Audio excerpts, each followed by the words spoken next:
تو اس کا مطلب یہ ہے کہ یہ جو ٹوما ہاک میزائلز ہیں یہ بمبار تیاروں کے ذریعے سٹرائکس نہیں کی گئیں، بلکہ اسرائیل یا پھر امریکن بیڑے سے یہ میزائل جو ہیں وہ فائر کیے گئے ہیں۔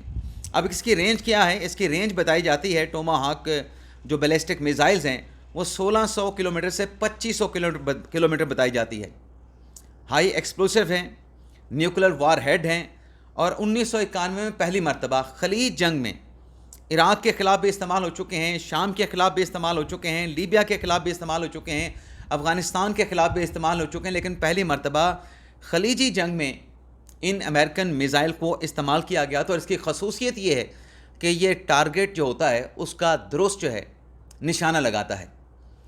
اب ناظرین، اس حملے کے بعد جو ایران کی طرف سے اسرائیل کے جو 10 شہروں پہ جو 14 اسٹریٹجک اہداف کے اوپر ٹارگٹ کیا گیا، اور مجموعی طور پہ 400 ایسے اسرائیل کے قصبے، علاقے اور شہر تھے جہاں پر ایرانی میزائلز کے خطرے کے سائرن بجائے گئے۔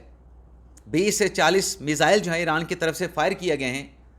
یہ تو ایک جواب ایران کا وہ تھا جو اس سے پہلے بھی ایران اسرائیل کی اسٹرائک کے نتیجے میں ایران پر میزائل اسٹرائکس کے ذریعے دے رہا تھا۔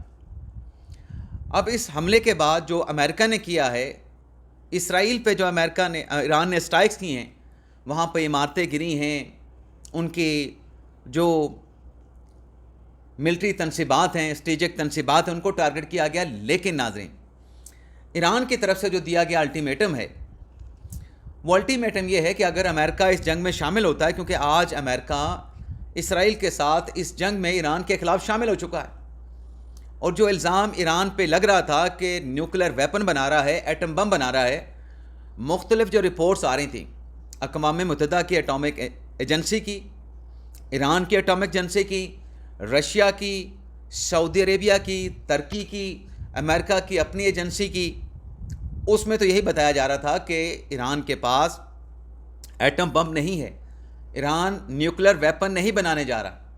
لیکن اس کے باوجود بھی اسرائیل نے جو پروپیگنڈا کیا کہ اس کی بقا کو، اس کے ملک کی سلامتی کو ایران سے خطرہ ہے، اور پھر بات میزائلوں تک بھی آ گئی۔ تو آج امریکہ جو اس جنگ میں شامل ہوا ہے، اس جنگ میں امریکہ کی شمولیت کے بعد جو ایران کا الٹیمیٹم ہے کہ اگر اسرائیل کی جنگ میں کوئی دوسرا ملک شامل ہوا، خاص طور پہ ایران نے امریکہ کی بات کی تھی، تو جو ریجن میں امریکہ کے بیسز ہیں ان کو ٹارگٹ کیا جائے گا، ان کو نشانہ بنایا جائے گا۔ تو دیکھنا یہ ہوگا کہ کیا امریکن بمبار فلیٹس کی بمباری کے بعد ایران کی طرف سے امریکن جو بیسز ہیں ریجن میں، مشرق وسطیٰ میں، ان پہ حملہ کیا جاتا ہے، ان کو نشانہ بنایا جاتا ہے۔ اور اگر ایران ایسا کرتا ہے ایز پر الٹیمیٹم جو وارننگ ایران کی طرف سے دی گئی ہے، تو ناظرین یہ جنگ جو ہے یہ تیسری عالمی جنگ کی شکل اختیار کر سکتی ہے۔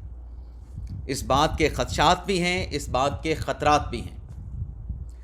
اب آپ یہ دیکھیں کہ اس جنگ کے بعد، اس حملے کے بعد ایران نے جو کہا ہے کہ وہ اپنے نیوکلر پروگرام سے ودرا نہیں کرے گا، حماس کا سٹیٹمنٹ بھی آگے کے سامنے آ چکا ہے۔ کوئی حتمی رپورٹ ایران کے خلاف کسی ایٹامک ایجنسی کی نہیں تھی۔ اب امریکن آفیشلز خود یہ بتا رہے ہیں امریکن میڈیا کو کہ جو ایران کی سائٹس ہیں، نیوکلر سائٹس ہیں، وہ ڈیپر بھی ہیں، وہ سٹرانگس بھی ہیں، اور ان حملوں کے نتیجے میں ہو سکتا ہے جو امریکہ نے بمباری کی ہے ان سائٹس کو مکمل طور پہ نقصان نہ پہنچا ہو۔ امریکن آفیشل اس بات کا اعتراف کر رہے ہیں، اور کل کے پروگرام میں نے آپ سے یہ بات کی تھی کہ امریکہ کو اس بات کا خدشہ ہے، اس بات کا ڈر ہے کہ اگر وہ جنگ میں شامل ہوتا ہے اور ان کے جو بھاری بھرکم بنکر بسٹر جو بم ہیں وہ بھی اگر ایرانی جو نیوکلیر سائٹس ہیں زیر زمین اس کو ٹارگٹ نہ کر سکے، تو پھر امریکہ کے پاس کیا بچے گا۔ تو ان حملوں کے بعد جو رپورٹس آ رہی ہیں وہ بھی بڑی شاکنگ ہیں کہ ان حملوں میں جو ایک بینیفٹ اسرائیل امریکہ حاصل کرنا چاہتے تھے وہ فائدہ تو حاصل نہیں ہو سکا۔ اور اس کے علاوہ ناظرین، اب ایران نے کیا کیا ہے؟ ایران نے ایک تو یہ کہا ہے کہ یہ ان کی قومی سلامتی، عالمی جو قوانین ہیں، اقوام متحدہ کا جو چارٹر ہے اس کی خلاف ورزی ہے، لیکن ساتھ میں ایران نے کہا ہے کہ امریکہ کے اس حملے کے بعد ہمارے جو آپشنز ہیں، ایران کا جو حق ہے عالمی قوانین کے مطابق، ایران اپنا وہ حق محفوظ رکھتا ہے۔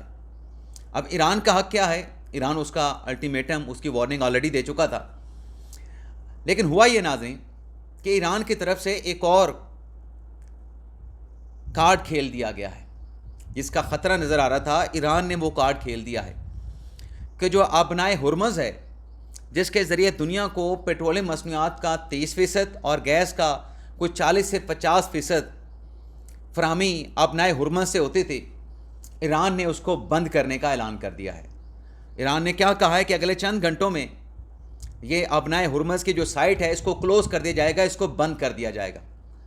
اور اگر ناظرین ایسا اگلے چند گھنٹوں میں ہو جاتا ہے تو پوری دنیا پہ جو اثر پڑے گا کہ پیٹرولیم مصنوعات جو ہیں وہ اس کی قیمتیں بہت اوپر چلی جائیں گی، پیٹرولیم مصنوعات کی قلت کا بھی سامنا کرنا پڑ سکتا ہے۔ اب ناظرین اقوام متحدہ کا سٹیٹمنٹ بھی ہے کہ سفارتکاری کا جو آپشن ہے، جو ڈور ہے، اس کو اوپن کیا جانا چاہیے۔